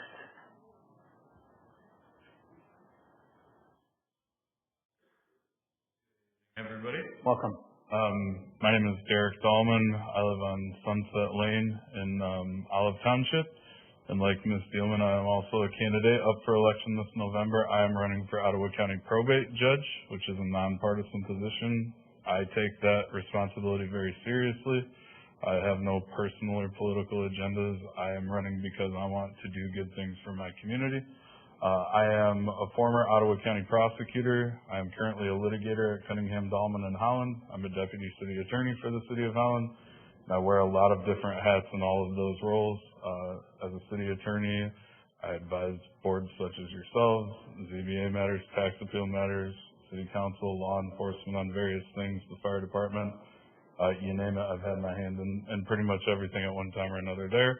As a litigator, I'm a criminal defense attorney, so keeping track, I've prosecuted my whole career, I've defended for a large part of it as well. I think that gives me the type of balanced experience and perspective that a judge really should have, although I know it sounds weird to kind of do both of those things at the same time. I both love and hate the flock cameras, depending on which side I'm on any given day.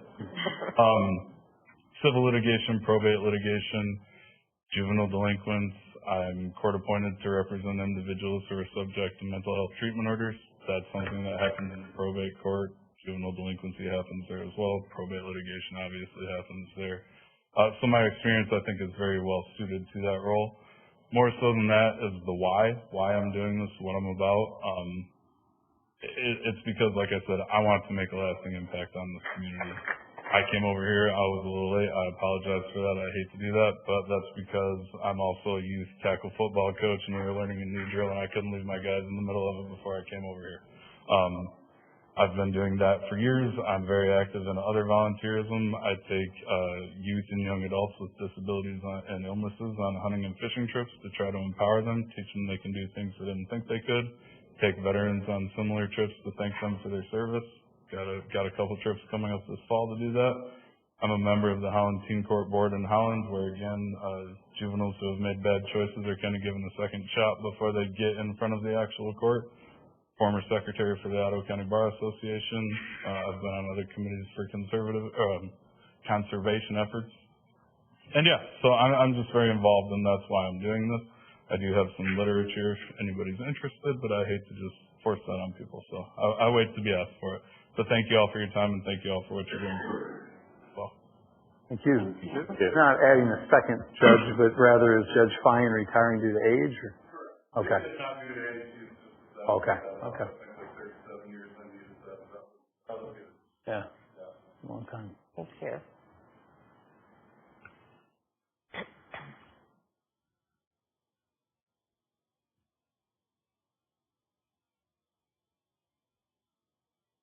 Welcome. Hey, my name's McCloskey at 3540 Baldwin Street.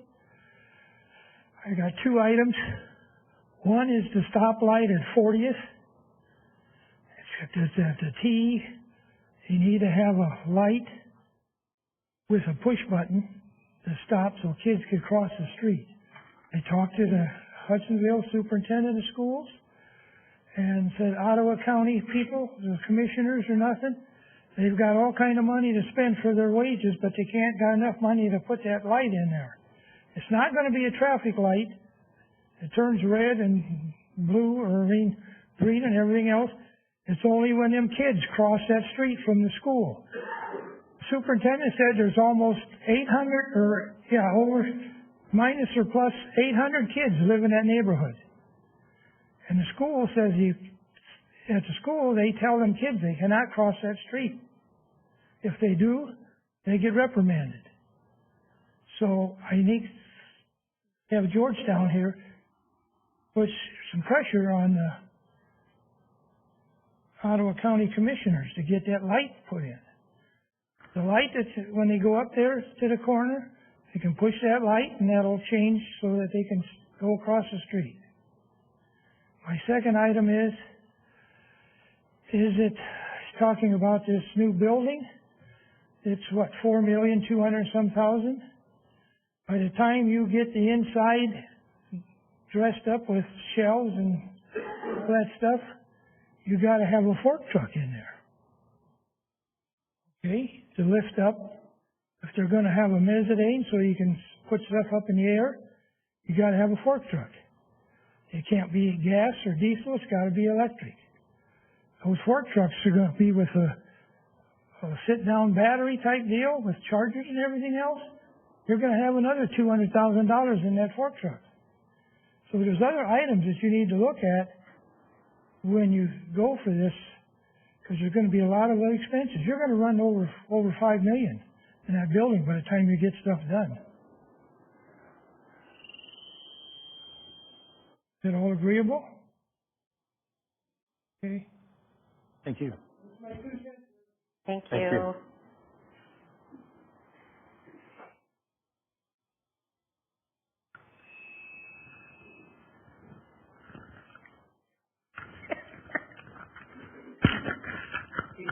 Georgetown, Precinct 13. Jim, I would like to know, maybe after this public speak, why we can't have my letter put in the communications. I was here 2 board meetings ago, handed it off, and maybe there's a rule or something, but I think you're censoring me as a resident. I'd like it to put in the communications and have it on the public record. The other thing is that I think you do have a great opportunity with the water and that's coming from Lake Michigan for Wyoming. I think you can leverage that. As I said before, I think you need just to pull back again, like I said before, and try to get maybe 12th Street paved with the road commission. And maybe if you want to just go full politics, trying to get them to do Jackson Street as well. You can really leverage that, delay their process a little bit, get them to commit somehow, some way, so that we can save a lot of the residents' money and a lot of taxpayer money for at least 12th Street. Thank you. Thank you. Thank you.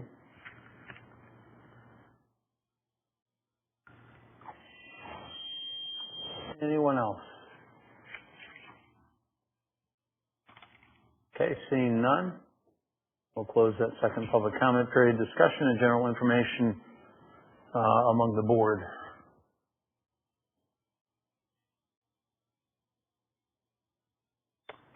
Okay. I have a few things that I would just like to make sure we have added to agenda. Do you want me to give them to you for finance and utilities, or do you want me to just state them now, or? I would like to revisit if we do have a policy, or if they're for the water and sewer with repaving, because that was the one hitch on that one, that the fact that we're repaving something that is not connected to water and sewer, and we also have a lot of other roads that have not been touched because they're not connected to water and sewer. So I just want to revisit that policy, if that does exist, or if there isn't, just have a discussion on that. Not touched as far as repaving? Yeah, we haven't repaved some since the 90s. Not dirt, but they've, They're just kind of getting, and there's some even like around the corner from me that are getting pretty bad. Yeah. Just because they're not connected, so. Yeah. I've been asked multiple times on that, so maybe I just would like to have a discussion about what we've done in the past, what can we do to kind of move forward, since we are kind of breaking the mold on this one. The other one is, I would like to, I know Bosch and I have brought it up in our goal setting. I would like to revisit a policy potentially to record our committee meetings as well as our commission meetings. Have those recorded just mainly because that was one thing that on the campaign trail that kept coming up. If we're going on the transparency of government, we might as well make sure those that cannot attend those meetings can actually see how the dialogue was and what was discussed in those. The other one on utilities, when I went up and down Baldwin, those railroad ties, I know you looked into them before.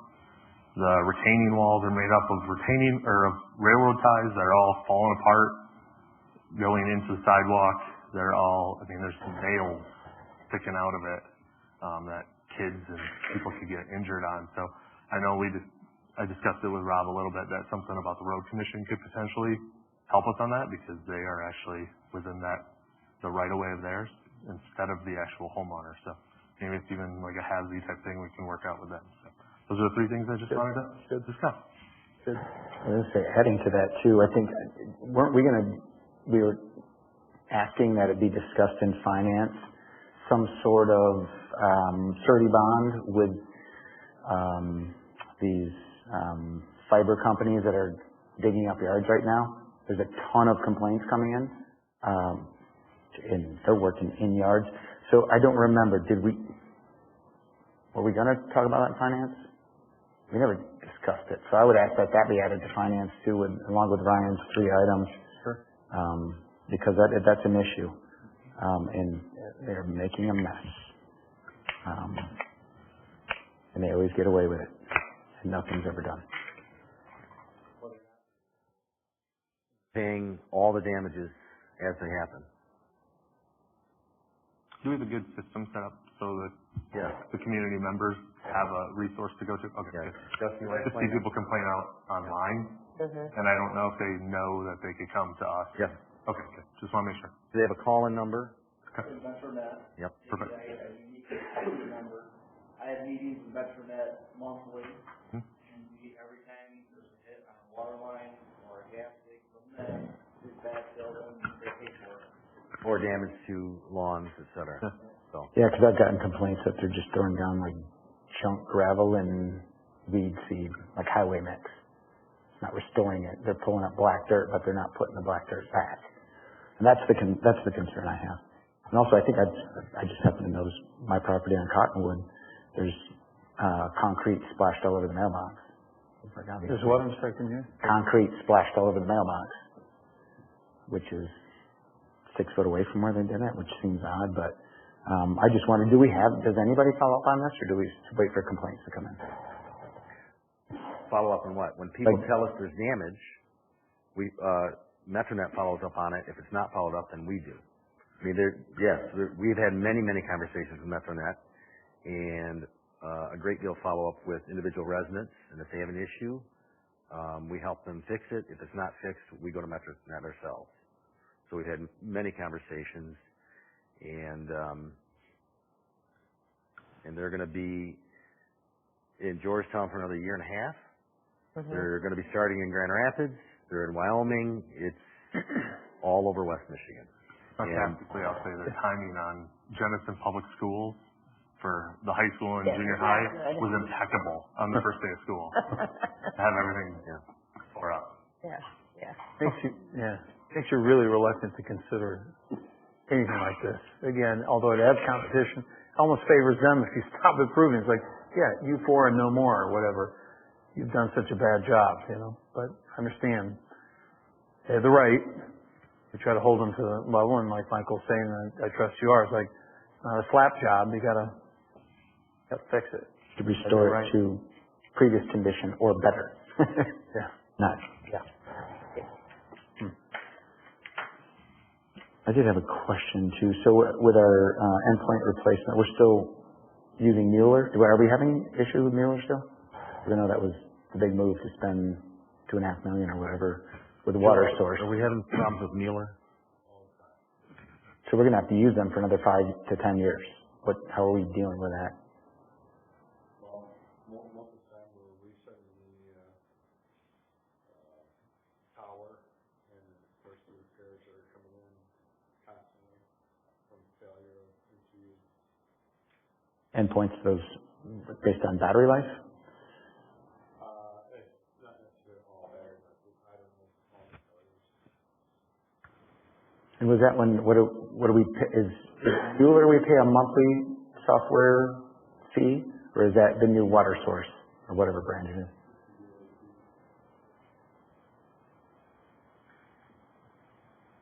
Do I get the brand right? Water source? Smart source. Smart. I'm trying to think of who the new endpoints are, what company that is.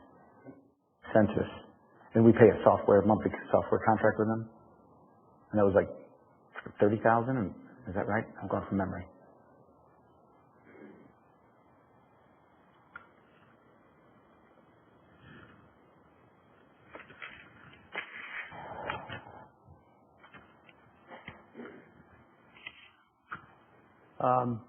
Done?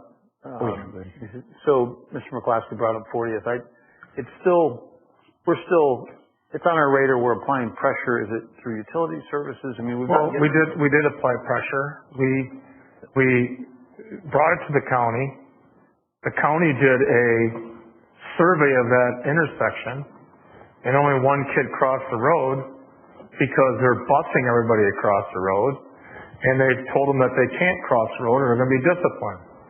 So they didn't get a good survey because they bust everybody across the road. So the county's like, well, there's no use putting the suckers. There's only one kid crossed the road. Well, it's not a true sampling. But we're at their mercy. So we have talked to An update. You do? Yes. So we're working on an update. So we haven't given up. We're just trying. The update is we're closer to it. So we had our own study done, us and Hudsonville. Oh, that's right. Yep. And we are inching closer and closer to getting approval from the road commission and their board for we're putting a new street light where? It's crosswalk right at the entryway to the school. Yes. Oh, wow. That makes sense. Instead of being at 40, the recommendation have it right through the middle of the school for the development would go in. Right. And then add another crosswalk at 40. There would be essentially two recommended crosswalks. And we would split the cost with Hudsonville Public Schools. So would the additional crossing guards? Does the county let off that? Because I remember they were totally against that. Well, we put on pressure. Okay, good. Justin and I went to. That was the original one that we wanted. We went to their board. because it is artificially negated because they're busing all those kids. And, it's a need, so we're getting closer. Thank you for staying on that. Are we getting closer to Hudsonville Public Schools putting the sidewalks in? I think you were pushing for that in 2020. Still talking about that. When they haven't? Just trying to leverage getting across their property yet, but there's a lot of things that gotta happen, so we're still in talks.